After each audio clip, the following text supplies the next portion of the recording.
You approach the door with care and trepidation, your curtain rod at the ready. The room is silent, but if there is a mad graffiti artist asleep in the bathroom, you don't want to be his next victim. Even in your head, the idea sounds stupid. But after what you've been through today, you would hardly be surprised. You're about to open the door, but you stop short, hesitating on the threshold. You just can't do this. There's something obviously very wrong here, and you're not the one who needs to investigate it. You take out your cell phone. You're going to call the police and ask for Sergeant Van. Tell him you found a crime scene. Maybe if you cry, he won't give you a ticket for trespassing. There's only one problem. Seriously? Not one bar? God damn it! Though you dial and wait, the phone never starts to ring. Your cell phone is not getting any reception. If you want to call for help, looks like you're going to have to get out of the building first. You decide to substitute bravado for caution and haul off on the door with your best imitation of flying karate kick. It's not very good, since you're out of shape and don't know any martial arts, but still sends the open door slamming into the wall with an impressively loud bang, and probably damages the wall behind it. Hopefully, if anyone is in the bathroom, they are not as afraid of you as you are of them. The bathroom is dark, really dark. Barely any of the low light from the room filters in from behind you. There doesn't seem to be anyone here. But something still seems off. If only you had more light. Could there actually be a light switch in this room? You peer into the shadows to no avail. Is that a shape in the bathtub? You just can't make it out. You grope along the wall until you hit the light switch. The light comes on, frail, but enough to expose the shocking tableau in front of you. You gasp and stumble back, stricken.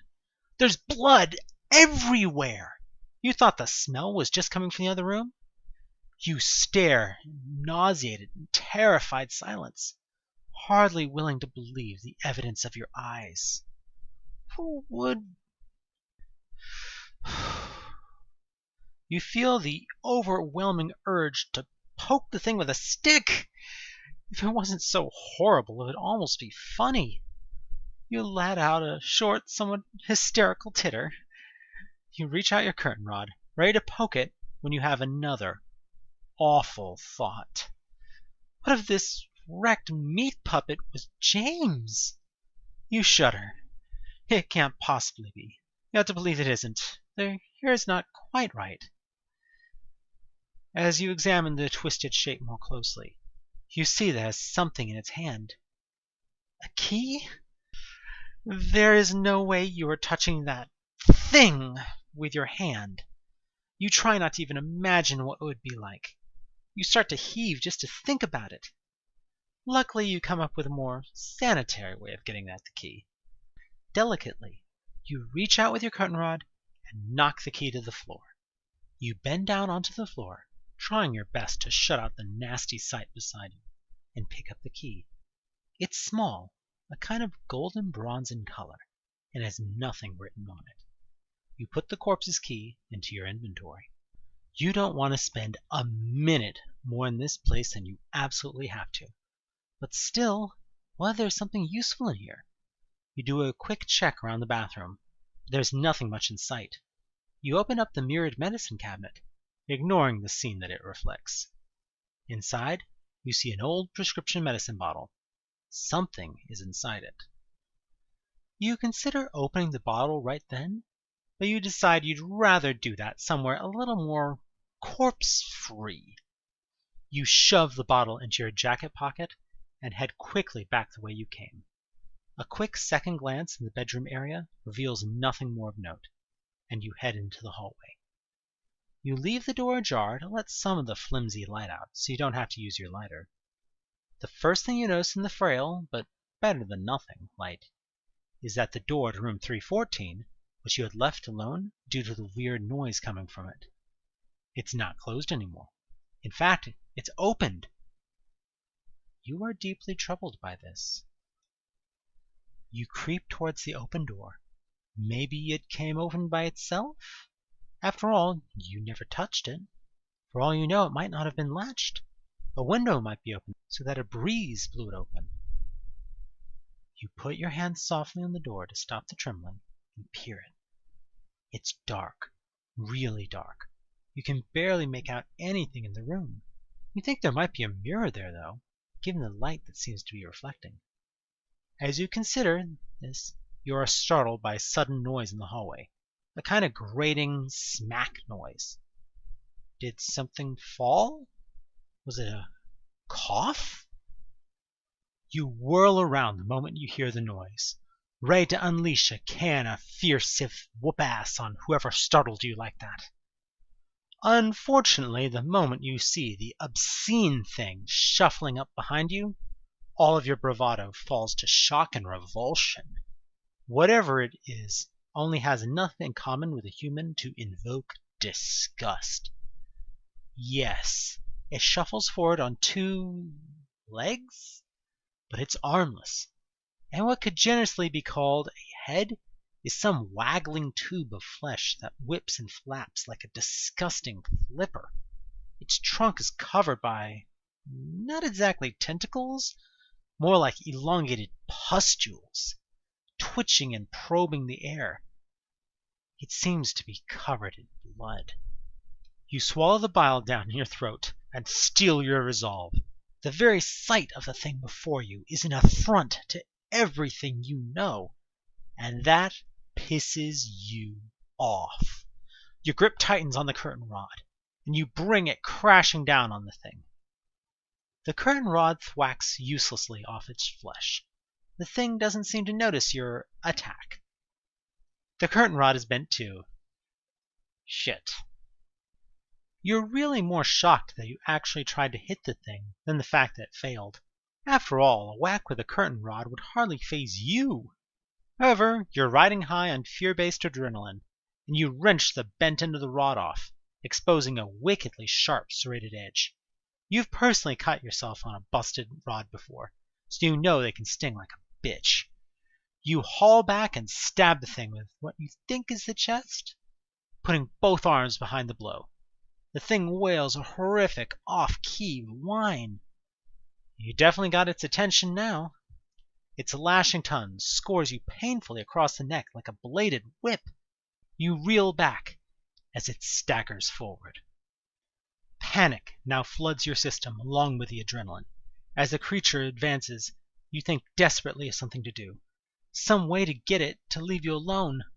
You glance back behind your shoulder and realize the door to room 314, where the thing must have emerged from, is still open. With no other options, you dash into the room and slam the door shut, sliding the bolt across the door. It is, at best, a temporary solution. That thing, whatever the hell it is. Anyway, I gotta find a way to get away from it. This door won't hold very long. You flip the switch beside the door.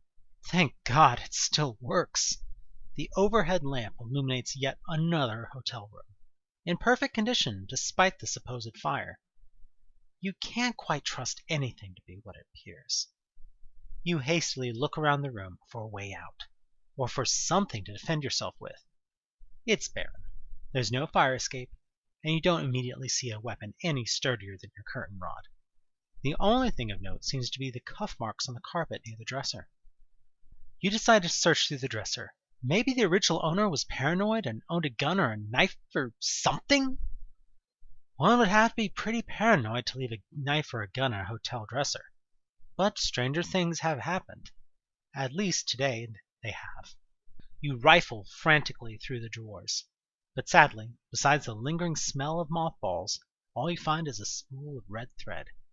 You shove it in the pocket with the rest of your stuff. Not that it seems like it'll do you much good. You shove this dresser aside along the scuff marks. Behind it is a seam in the wall, almost like a small door. However, there doesn't appear to be a knob or a handle of any kind. As you inspect it more closely, however, you see a small point or spoke near the edge, poking out of it. You run your fingers along the edges of the door. It's meant to open, you're certain of that at least. Taking an even closer look at it, Looks like the pointy bit is some kind of latch. You need something to turn it with. Maybe you could find something if you went through your pockets? You pull out the corpse's key, hoping to jam it in the crack and lever the door open. Sadly, the key appears to be too thick to fit. Looking for something thinner to do the same job, you pull out the arcade token. You're about to run it through the seam when you notice a small hole in the token is exactly the same size and shape of the spoke sticking out of the door.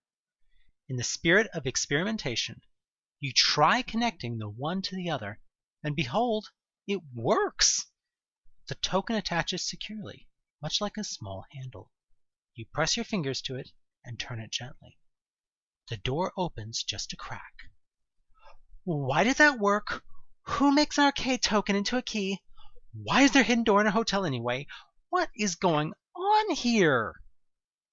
You question the logic of this, but you are in really no place to look a gift horse in the mouth.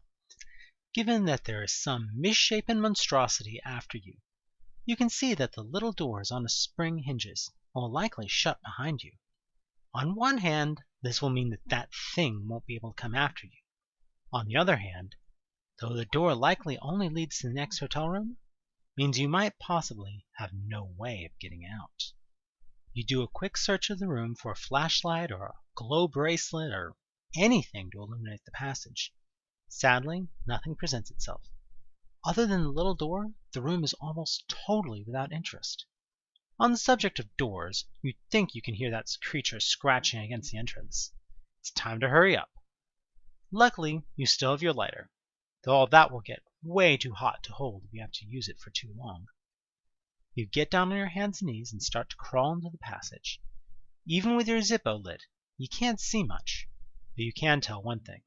This space is already larger than you expected. Before the door shuts, you reach back and grab the token as an afterthought. You probably won't need it again, but if that thing outside can open a doorknob, you might as well avoid taking chances. You crawl forward. The door clicks shut behind you, leaving you in near total darkness.